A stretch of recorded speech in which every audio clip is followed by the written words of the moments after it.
Puji Tuhan. Shalom. Bagaimana, ada sukacita saudara sekalian? Puji Tuhan. Nama Kristus dimuliakan. Mari kita berdoa sebentar. Bapa Surgawi, kiranya Roh-Mu datang. Perbarui kami, ajar kami, biar Kristus dimuliakan dan Bapa ditinggikan. Amin. Silakan duduk. Saudara-saudara sekalian, seperti saudara sudah tahu, saya Romo Daniel Biantoro, Ketua Umum dan pendiri dari Gereja Ortodoks Indonesia.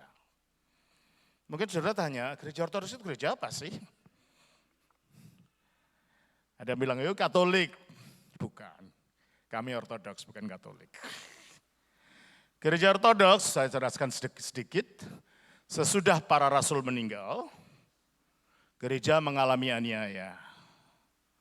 Dan pada waktu zaman penganiayaan selama 350 tahun, hampir itu, gereja itu masih satu dengan ajaran yang satu, dengan cara ibadah yang satu. Waktu itu punya 3 pusat gereja. Di barat di kota Roma, di timur di kota Alexandria dan Antioquia. Yerusalem kemana? Yerusalem dihancurkan Jenderal Titus tahun 70. Sehingga Yerusalem menjadi kota pagan. Bait Allah dijadikan tempat penyembahan dewa Apollo. Kota Yerusalem diganti namanya menjadi Aelia Capitolina. Sesudah itu kira-kira tahun 312, seorang kaisar Romawi yang bernama Konstantinus menjadi Kristen. Paling tidak menerima kekristenan, karena dia baru dibaptis sesudah hampir mati. Jadi karena dia sebagai jenderal dia merasa tidak layak, nanti kalau banyak perang, banyak membunuh, berdosa lagi. Jadi akhirnya dia baptis sesudah mati. Nah, setelah dia mau menjadi raja, dia mendirikan ibu kota yang baru dari kerajaan Roma di sebelah timur yang terletak di Selat Bosporus antara Turki dan Yunani, namanya kota Konstantinopel. Sehingga itu menjadi ibu kota yang kedua dari kerajaan Romawi di sebelah timur. Ibunya, Ratu Helena, ibunya memang sudah Kristen. Ibunya menginginkan supaya Yerusalem dibangun kembali karena itu tempat di mana Tuhan Yesus pernah hidup. Sehingga akhirnya dibangunlah 2 kota, Konstantinopel dan Yerusalem. Dan sejak saat itu, terutama pada tahun 381, 5 kota ditetapkan menjadi pusat gereja yang waktu itu masih satu. 1 di barat, yaitu kota Roma, 4 di timur, yaitu Konstantinopel, Alexandria, Antioquia, dan Yerusalem dengan urutan seperti itu. Untuk 1000 tahun yang pertama, gereja barat yang berpusat di Roma, dengan gereja timur yang berpusat di 4 kota itu masih merupakan satu gereja.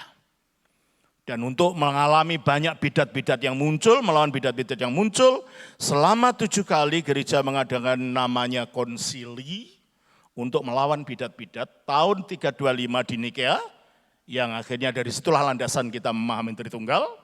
Tahun 381 di Konstantinopel, tahun 431 di Efesus, tahun 451 di Chalcedon, tahun 553 di Konstantinopel lagi, tahun 68 dan sampai 681 di Nikea, baru tahun 787 yang terakhir di Konstantinopel. Itulah sejarah masa konsili gereja, di mana banyak daripada doktrin kita yang sekarang itu didasarkan. Selama itu masih satu. Tapi lama-lama gereja barat, karena di gereja barat pimpinan gereja yang merasa berasal dari rasul itu hanya satu di Roma. Lama-lama pimpinan di gereja Roma merasa dirinya sebagai satu-satunya pimpinan gereja. Sementara gereja timur melihat pimpinan gereja itu multiple, ada 5 pimpinan. Sehingga pimpinan gereja Roma dianggap salah satu dari pimpinan. Tapi akhirnya karena klaim dari gereja Roma, pimpinan gereja Roma, terjadilah perpecahan besar. Tahun 1054 Gereja Barat akhirnya sekarang dikenal sebagai Gereja Roma Katolik. Gereja Timur itulah sekarang kita kenal sebagai Gereja Ortodoks. Setelah perpecahan itu pada tahun 1517, Gereja Barat mengalami perpecahan kembali dengan munculnya reformasi Protestan. Oleh karena itu kalau saudara-saudara Protestan banyak tidak ngerti Gereja Ortodoks, maklum. Kenapa? Munculnya Protestan tidak dari timur. Munculnya Protestan dari Gereja Barat. Apalagi ketika pada tahun 1543 setelah Islam muncul, banyak wilayah-wilayah Gereja Timur ditaklukkan oleh jihad Islam. Mengapa takluk? Karena diserang dari macam-macam arah. Dari barat perang salib menyerang Gereja Ortodoks. Dari timur, dari selatan tentara Arab menyerang Gereja Ortodoks. Dari utara tentara Bulgaria dan akhirnya Turki muncul. Akhirnya dengan serangan yang bertubi-tubi, Konstantinopel jatuh ke tangan Turki dan kerajaan Kristen Timur yang jaya itu menjadi negara Islam, negara Turki. Dan ibu kota Konstantinopel diubah menjadi ibu kota negara baru yang bernama Istanbul. Untunglah sebelum semuanya habis, Gereja Timur telah mengabarkan Injil ke wilayah utaranya yang sekarang menjadi negara Rusia dan negara-negara Eropa Timur. Jadi untuk masa itu gereja Rusia itu menjadi pelindung gereja-gereja Timur pada umumnya. Tapi sayang tak lama kemudian pada tahun 1917 kerajaan Rusia yang Kristen diserbu komunis, akhirnya jatuh di bawah kekuasaan komunis. Sementara gereja yang di Konstantinopel di bawah kekuasaan Turki Islam. Dan pada tahun 1988, pada waktu pemerintahan Presiden Gorbachev, komunis ambruk dan Rusia mengalami kebangkitan iman kembali. Nah, Gereja Ortodoks datang ke Indonesia, saya bawa. Saya menemukan Gereja Ortodoks itu waktu saya kuliah di Korea Selatan. Dari Korea saya pergi ke Yunani, dari Yunani saya pergi ke Amerika, saya ditahbiskan di Amerika, saya pulang ke Indonesia tepat pada tahun 1988 itu, bulan Juni, dan saya memulai pelayanan di antara kebanyakan dari saudara seberang di kota Solo. Dari Solo mulai berkembang, sekarang hampir biarpun masih kecil di sana sini, pelayanan terus berkembang. Jadi saudara tahu sekarang ya, kalau gitu Ortodoks itu apa? Protestan bukan, Katolik bukan, dirinya sendiri. Ya, jadi kalau ditanya di dunia ini bukan hanya Protestan dan Katolik saja. Ada gereja Purba Timur yaitu gereja Ortodoks, ada gereja Roma Katolik, dan ada gereja-gereja Protestan. Saya perlu beritahu ini supaya saudara pulang tidak tanya-tanya itu apa sih.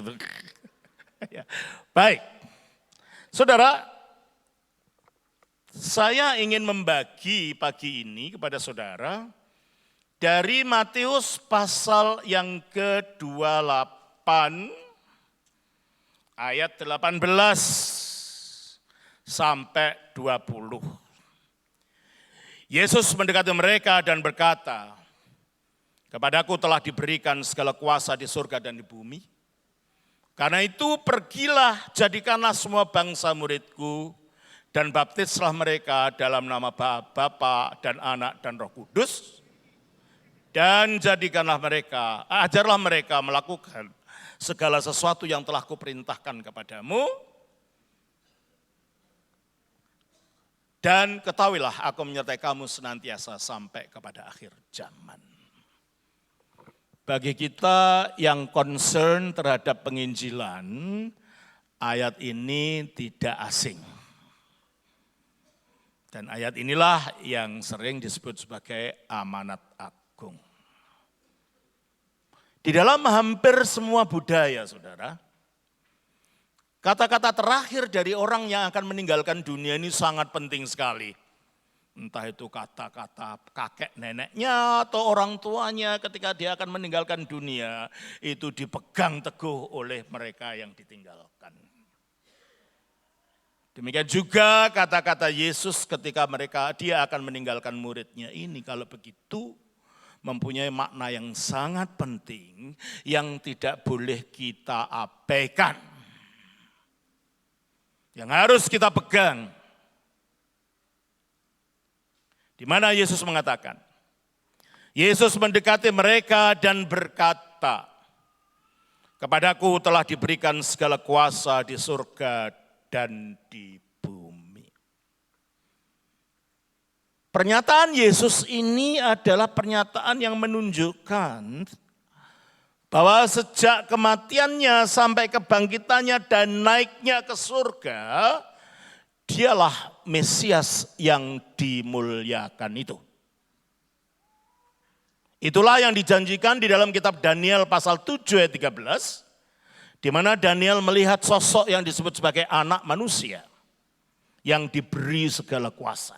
Coba kita baca Daniel pasal 7 ayatnya yang ke-13. Kita baca demikian saudara. Daniel pasal 7. "Aku terus melihat dalam penglihatan malam itu, tampak datang dengan awan-awan dari langit seorang seperti anak manusia." Jadi bukan betul-betul sekedar manusia, karena seperti, tapi wujudnya manusia. "Datanglah ia kepada yang lanjut usianya itu dan ia dibawa ke hadapannya." Ayat 14. Daniel 7 ayat 14.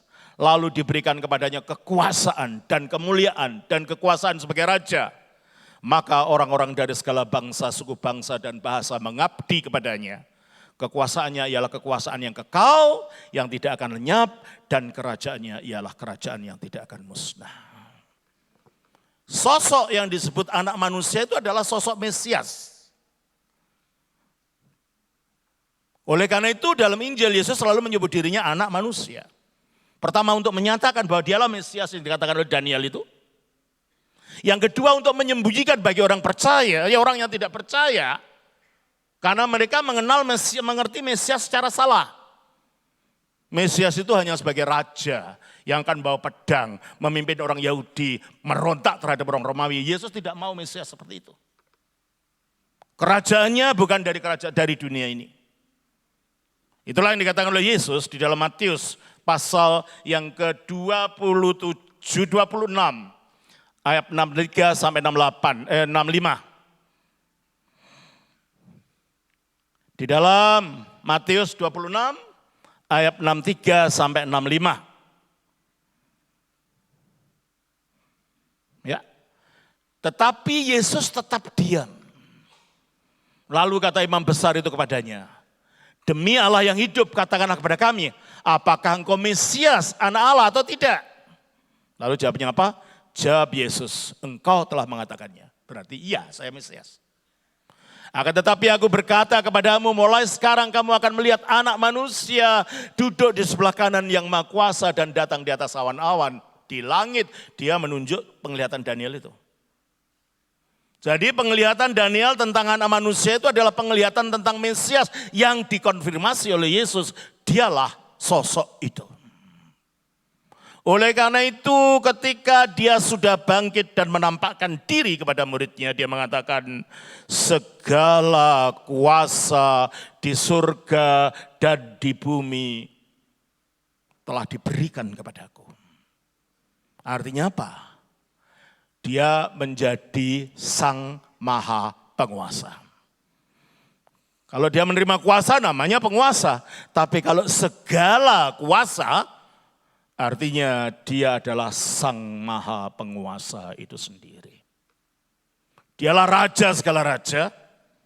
Dialah Tuhan dari segala Tuhan. Oleh karena itu dia disebut Tuhan. Karena dia adalah Tuhan, segala Tuhan. Kita baca dalam Wahyu 19 ayat 16. Di dalam Wahyu 19 ayat 16 kita baca.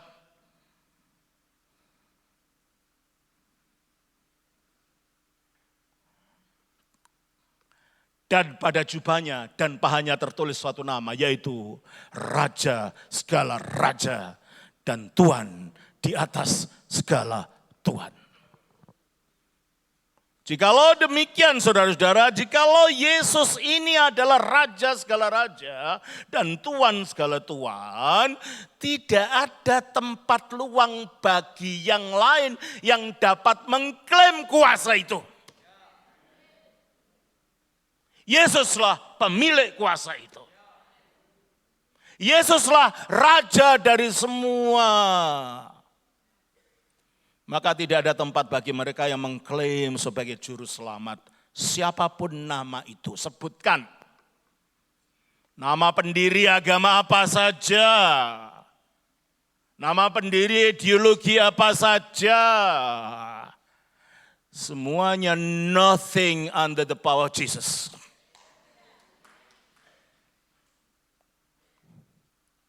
Oleh karena itu, karena dia diangkat dalam kemuliaan itu efek daripada karya penebusannya,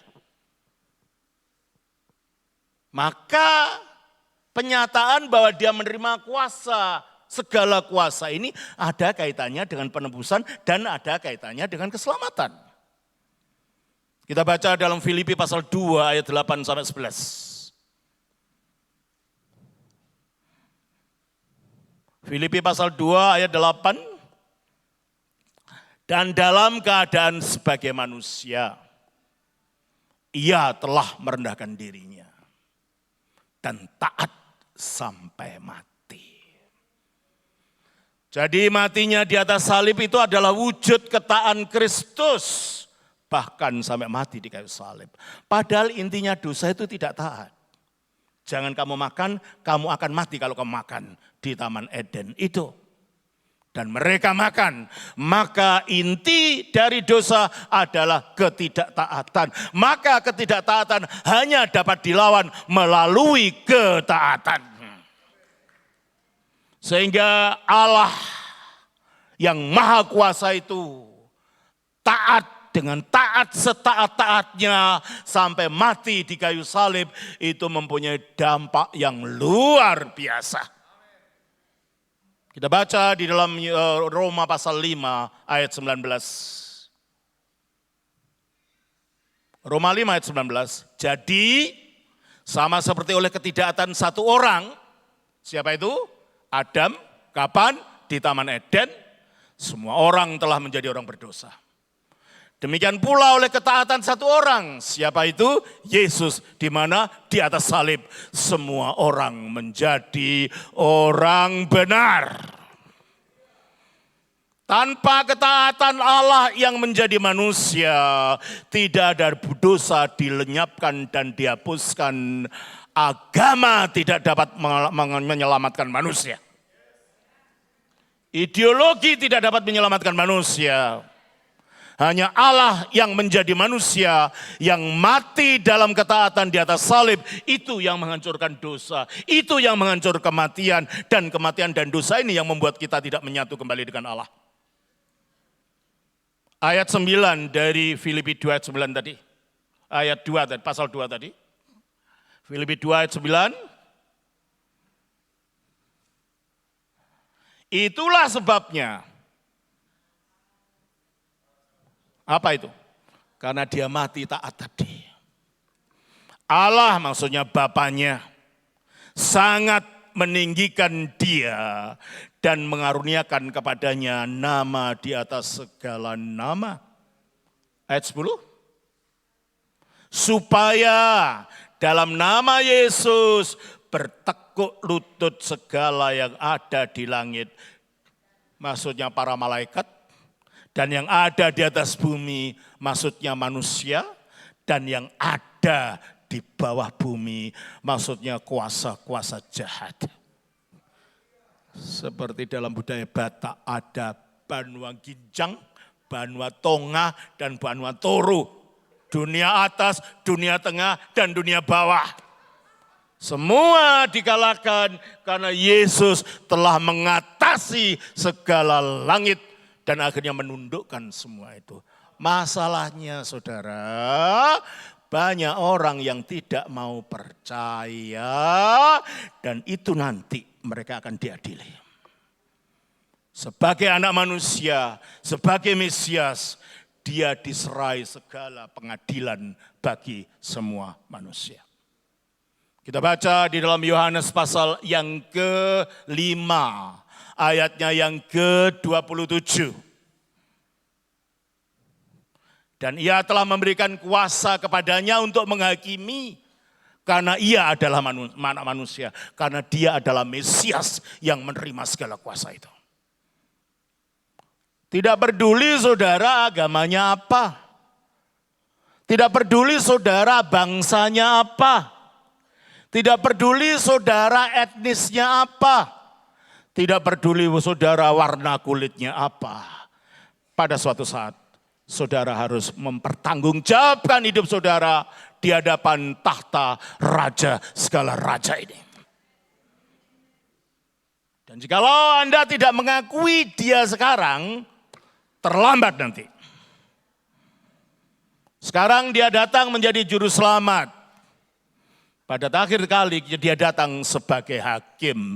Kenalah dia sebagai juru selamatmu sebelum dia datang menjadi hakimmu. Terlambat kalau dia datang menjadi hakimmu.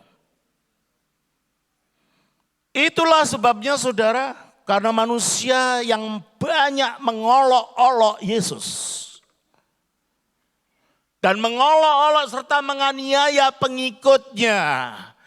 Layaklah bagi mereka untuk dihakimi oleh anak manusia ini.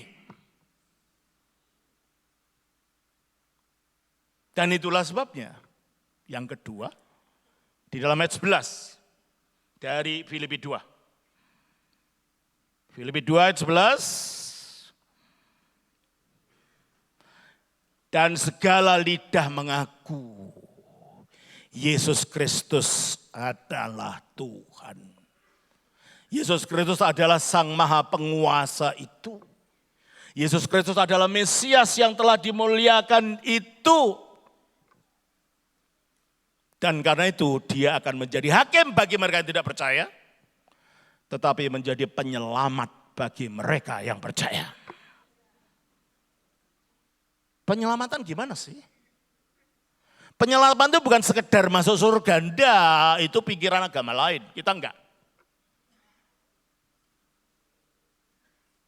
Ya kalau surga kita mengerti dalam arti yang sebenarnya, kata surga itu berasal dari bahasa Sanskerta, swarga. Swar itu cahaya atau terang, ga itu pergi. Swarga artinya pergi masuk ke dalam alam terang, yaitu alam ilahi itu sendiri. Tapi kalau swarga itu kita mengerti sebagai tempat bersenang-senang saja, apalagi memuaskan hawa nafsu, harus ada bidadarinya berapa ribu gitu. Bagi kita itu bukan surga. Jadi kalau begitu keselamatan artinya apa?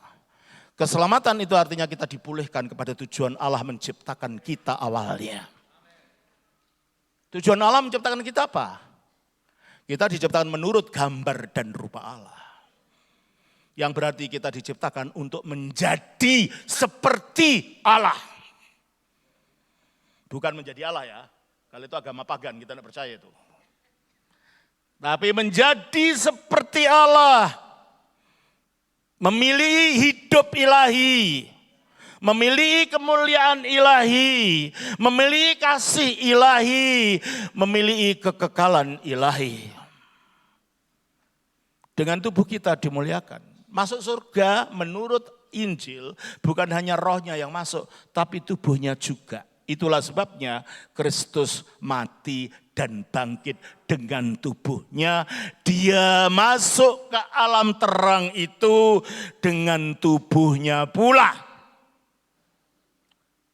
Supaya apa? Supaya kita yang percaya juga akan mengalami seperti itu.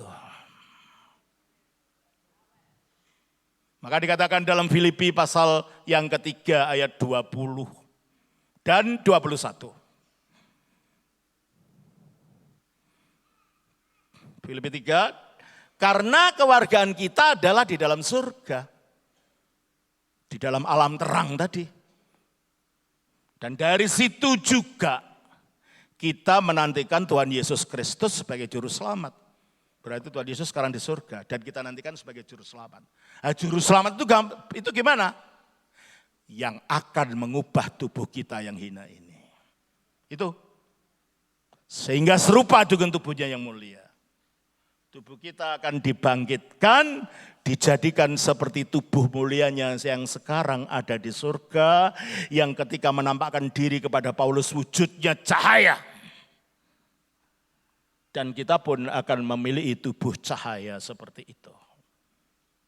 Nah, oleh karena itu kalau kita percaya kepada Yesus, disitulah kita menemukan keselamatan itu. Karena Yesuslah Tuhan yang mampu mengubahkan kita menjadi seperti Dia, mulia seperti Dia.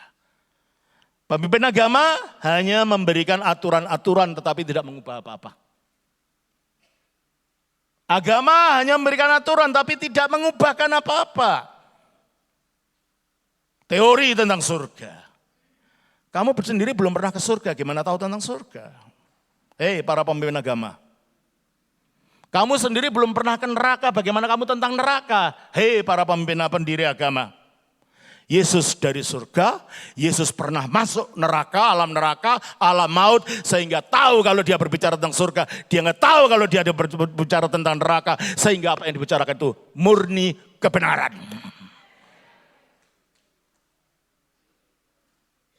Itulah sebabnya saudara, karena tanpa Yesus kita tidak bisa diubahkan. Dia bisa mengubahkan karena dia memiliki kuasa sebagai Tuhan tadi. Kita baca ayat 21 dari Filipi 3.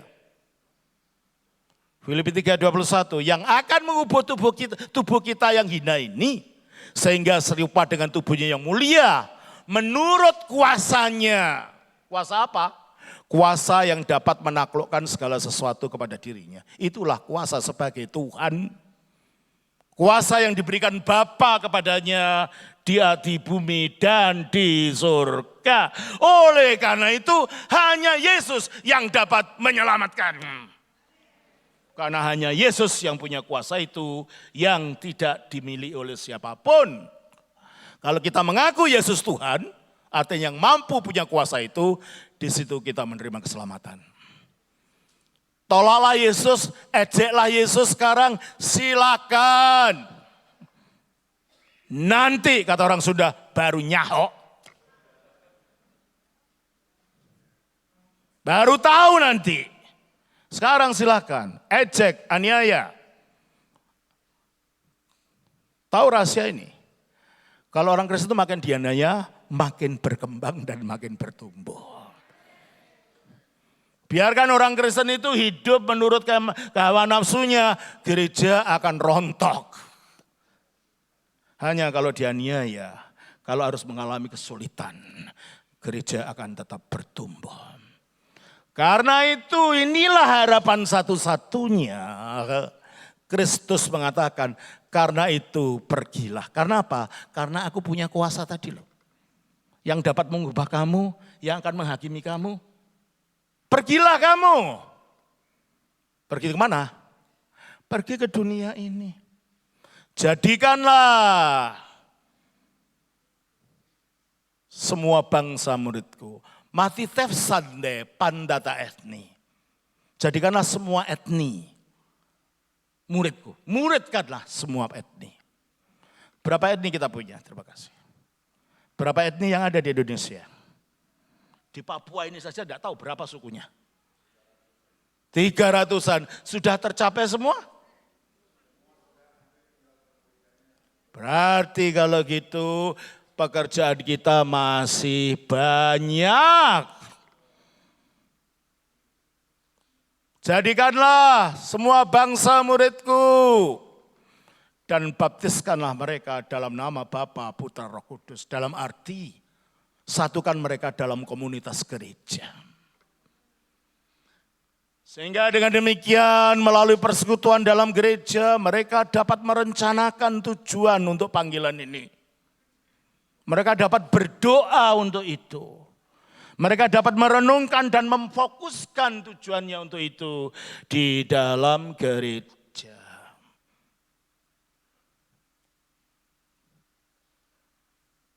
dan ajarlah mereka. Kenapa sih sekarang banyak kantong-kantong Kristen orang-orangnya yang pada jadi murtad? Karena keropos di dalam. Tidak diajar. Dan kalau saya dengar ada orang Manado meninggalkan iman, ada orang Batak meninggalkan iman, ada orang Papua meninggalkan iman, ada orang Pati NTT meninggalkan iman, hati saya berdarah, saya menangis. Karena saya dari sana. Saya dari sana masuk ke sini. Ketika orang sudah di sini meloncat ke sana, sakitlah hati saya. Oleh karena itu saudara-saudara, misi itu bukan hanya sekedar pekerjaan. Ini adalah perpanjangan misinya Yesus. Coba kita baca di dalam Yohanes 20, ayatnya yang ke-21.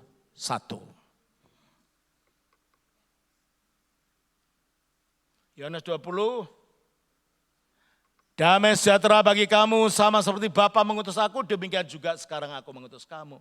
Sama seperti Bapa mengutus kamu.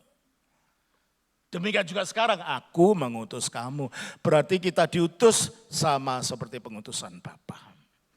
Oleh karena itu, penginjilan bukan option, bukan pilihan. It is a must. Ini adalah satu keharusan. Karena kita mempunyai tugas ini memperpanjang karya Bapa. Oleh karena itu marilah saudara, kita tingkatkan misi kita bukan hanya menginjili orang lalu dilepaskan. Tapi menginjili orang diajar Allah itu apa, Tritunggal itu apa, Kristus itu siapa, dua kodrat Kristus itu gimana, keselamatan itu apa. Semua itu landasan-landasan ditanyakan orang luar itu harus kita ajarkan jemaat kita. Ketika jemaat kita tidak tahu ajaran-ajaran itu akan mudah dirobohkan imannya. Itulah pengajaran tadi. Dan ingat, karena ini misinya Allah di dalam Kristus. Kristus menjanjikan, aku akan menyertai kamu sampai akhir zaman. Jangan takut sendirian. Saya dulu waktu datang ke Indonesia, saya masih umur hampir 30-an waktu itu. Masih muda, selesai kuliah, dan belum ada gereja ortodoks. Apa yang harus saya lakukan? Saya puasa 30 hari saudara. Minta tolong Tuhan, saya harus gimana Tuhan? 30 hari. Bukan belum hanya itu, tetapi ketika saya akan mendaftarkan, karena Ortodoks itu Katolik bukan, saya ditolak dari Departemen Katolik, Protestan bukan, saya hampir ditolak juga. Akhirnya saya katakan pada teman-teman, saudara, saya ngetok pintu pemerintah ditolak. Saya mau mengetok pintu surga, saya bilang. Apa itu Romo? Tidak saya beritahu. Akhirnya saya pergi ke salah satu bukit doa. Saya berdoa puasa lagi 30 hari saudara. Selesai puasa dan doa. Ternyata Tuhan buka jalan. Sehingga pada tahun 1991 gereja ortodoks secara resmi diterima di Departemen Agama. Meskipun ya saya puji Tuhan biar begitu. Kami ditaruh di Departemen Protestan, oleh karena itu kami bisa ke sini. Sehingga bertemu dengan saudara-saudara. Nah itulah saudara ceritanya sampai sekarang. Karena ini pesan akhir dari Bapak kita yang meninggalkan kita. Harus kita perhatikan. Misi bukan pilihan. Misi adalah keharusan. Mission evangelization is not an option. It is a must that the church should do in this world. Kiranya Tuhan memberkati saudara sekalian. Shalom.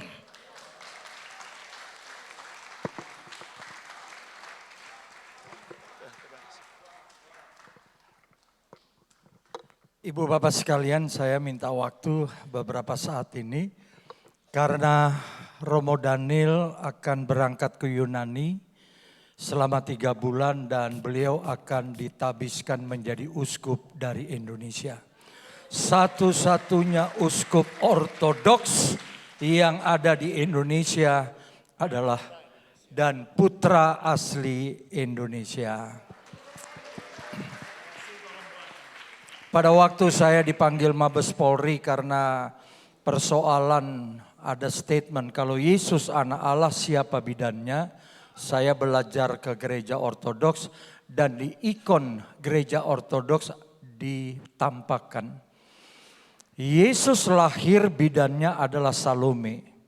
Yang menangani mengasuh Yesus adalah Salome. Sampai Yesus mati ada Salome di sana dan itu ditampakkan gereja ortodoks. Jadi Yesus lahir bukan cap-cip-cup terbang kuncup melalui Maria dan begitu saja keluar, tapi ada seorang bidan namanya Salome. Muncul terus di Alkitab sampai Yesus bangkit kembali. Saya minta waktu saudara bangkit berdiri dan Pak Charles Yonan akan mendoakan Romo karena beliau akan berangkat ke Yunani selama 3 bulan dan kita mempersembahkan satu putra Indonesia menjadi Uskup Ortodoks Indonesia.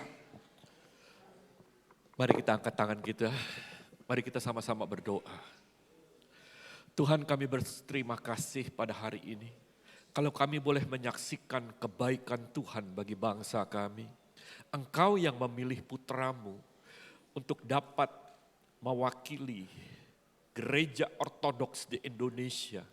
Untuk menjadi Archbishop, uskup Tuhan. Tidak pernah ada di dalam sejarah. Tetapi engkau Tuhan yang mengangkat anakmu. Bukan dirinya yang mengangkat, tapi Tuhan yang mengangkat. Karena Tuhan punya maksud dan tujuan bagi bangsa kami. Kami baru mengerti Tuhan bahwa engkau punya rencana yang begitu besar bagi setiap daripada kami. Bahwa kami perlu melanjutkan tugas yang Bapa berikan kepada Yesus. Dan kami adalah orang-orang yang diutus oleh Bapa, oleh Kristus untuk melakukan pekerjaan besar. Tuhan, hamba-Mu berdoa untuk hamba-Mu Tuhan. Untuk Romo Daniel Biantoro di dalam perjalanannya ke Yunani. Pada waktu dia Tuhan mendapatkan Tuhan pengarahan untuk mewakili, untuk berdiri bagi bangsa kami. Dan untuk menduduki kami berdoa berikan hikmat, berikan otoritas, berikan Tuhan wawasan yang lebih lagi. Menjadi tiang, menjadi sokok guru yang mengajar kami, yang menaruh fondasi atas bangsa kami. Sehingga Tuhan kami boleh melihat anak-Mu Tuhan akan berhasil dalam apa yang dilakukan bukan karena kemampuannya tetapi karena Tuhan Yesus menyertainya. Mari kita angkat tangan kita katakan amin.